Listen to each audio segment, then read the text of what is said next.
हमारा प्यारा नीला ग्रह पृथ्वी हमारे सौरमंडल का एकमात्र ग्रह जहां जीवन मौजूद है। लगभग 4.54 बिलियन वर्ष पहले हमारे इस नीले ग्रह का जन्म हुआ और लगभग 4.28 बिलियन वर्ष पहले यहाँ जीवन की शुरुआत हुई। तब से लेकर अब तक पृथ्वी विभिन्न जीवों, प्राणियों, वनस्पतियों एवं मानवता का घर रही है। करोड़ों वर्षों के समय के दौरान पृथ्वी को स्पेस से आने वाले अनेक खतरों से जूझना पड़ा।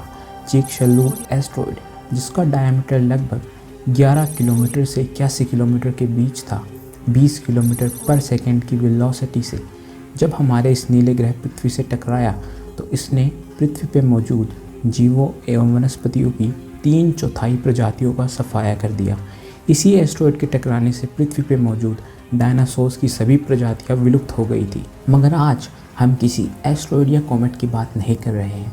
आज हम बात कर रहे हैं एक रॉक प्लैनेट की।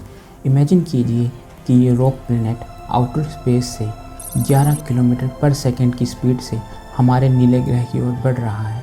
क्या होगा जब ये प्लैनेट हमारे बिल्कुल पास आ जाएगा?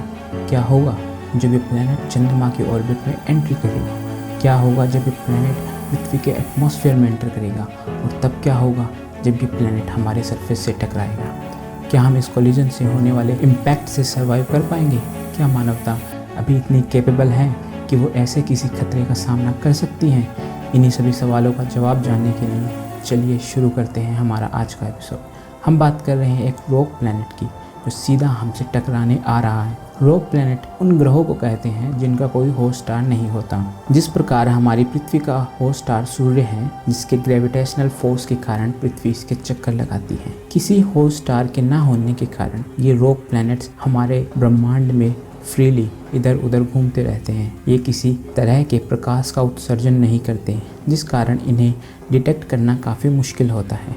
ऐसे प्लैनेट्स आकार में पृथ्वी से 3 या 4 गुना तक बड़े हो सकते हैं। केवल हमारी मिल्की वे गैलेक्सी में ही ऐसे प्लैनेट्स की संख्या 50 बिलियन या 5000 करोड़ से अधिक है। इमेजिन कीजिए कि एक दिन आप अपने घर से बाहर निकलते हैं और अचानक आपकी नज़र आकाश की तरफ जाती है और आप देखते हैं एक अननोन सेलेस्टियल ऑब्जेक्ट को। तो शुरुआत में आपको किसी एक मटर के दाने जितना बड़ा दिखाई देगा। जैसे जैसे ये प्लैनेट हमारे नज़दीक आएगा वैसे वैसे ये आकार में बड़ा होता जाएगा और एक दिन ये रॉक प्लैनेट बिल्कुल हमारे चंद्रमा के जितना बड़ा दिखाई देगा। 11 किलोमीटर पर सेकेंड की स्पीड से हमारी ओर बढ़ता यह रॉक प्लैनेट जैसे ही हमारे पास आना शुरू होगा, दोनों ग्रहों की ग्रेविटी एक दूसरे को अपनी ओर खींचने लगेगी, जिससे रॉक प्लैनेट की स्पीड बढ़कर 60 किलोमीटर पर सेकेंड हो जाएगी। हमारी पृथ्वी से लगभग 3,84,000 किलोमीटर दूर जब यह रॉक प्लैनेट चंद्रमा के ऑर्बिट में एंट्री करेगा, तब इस प्लैनेट की स्ट्रॉन्ग ग्रेविटेशनल पुल पृथ्वी पर ओशन की टाइड्स को प्रभावित करना शुरू करेंगी। लहरें पहले के कंपैरिजन में 8 गुना ज्यादा शक्तिशाली हो जाएंगी। इतनी शक्तिशाली लहरें समुद्र को झकझोर कर रख देंगी। लहरों का प्रबल आवेग समुद्र में विशालकाय सुनामियां पैदा करेगा और इसी के साथ शुरू होगी घटनाओं की एक अंतहीन श्रृंखला। विशालकाय बवंडर,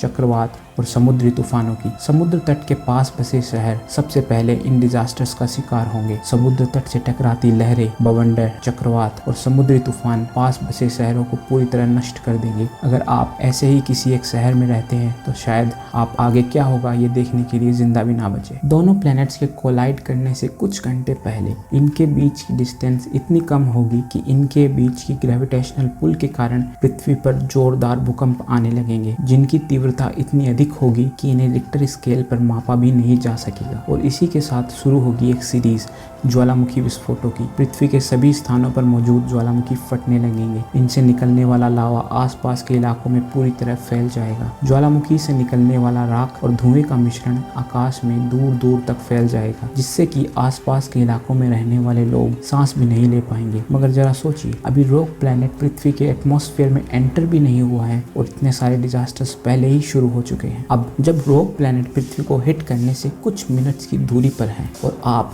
अभी तक सुनामी, चक्रवात, बवंडर, भूकंप या ज्वालामुखी विस्फोट से मारे नहीं गए हैं। आप देखेंगे इस विशालकाय प्लैनेट को धीरे धीरे हमारे एटमॉस्फेयर में एंटर होते हुए। आकार में अब यह इतना बड़ा दिखाई देगा कि देखते ही देखते ये हमारे आकाश के अधिकांश भाग को ढक लेगा। दोनों प्लैनेट के एटमॉस्फेयर आपस में कंप्रेस होने लगेंगे। पृथ्वी का वो भाग जो रॉक प्लैनेट से सीधा टकराने वाला होगा, वो भाग इतना अधिक गर्म हो जाएगा कि वहाँ मौजूद सभी चीजें वेपराइज होने लगेंगी। रॉक प्लैनेट के पृथ्वी की सरफेस को हिट करने से इतना ज्यादा फ्रिक्शन जनरेट होगा कि या तो इसकी वजह से पृथ्वी की रोटेशन बिल्कुल रुक जाएगी या बहुत ही कम हो जाएगी। दोनों ही कंडीशंस हमारे लिए बहुत ज्यादा फेटल होने वाली है। जैसे जैसे फ्रिक्शन बढ़ेगा, पृथ्वी की रोटेशन पूरी तरह रुक जाएगी। दोनों प्लैनेट से टकराने से जनरेट होने वाली शॉक वेव्स कोलिजन की जगह से शुरू होकर 20 मिनट के भीतर पृथ्वी के सारे सरफेस पर फैल जाएगी। शॉक वेव्स के तुरंत बाद 4000 डिग्री तापमान वाली फायर वेव्स कोलिजन वाली जगह से शुरू होकर पृथ्वी के सारे सरफेस पर फैल जाएगी। ये फायर वेव्स इतनी ज्यादा पावरफुल होगी कि अपने रास्ते में आने वाली हर चीज का सफाया कर देगी।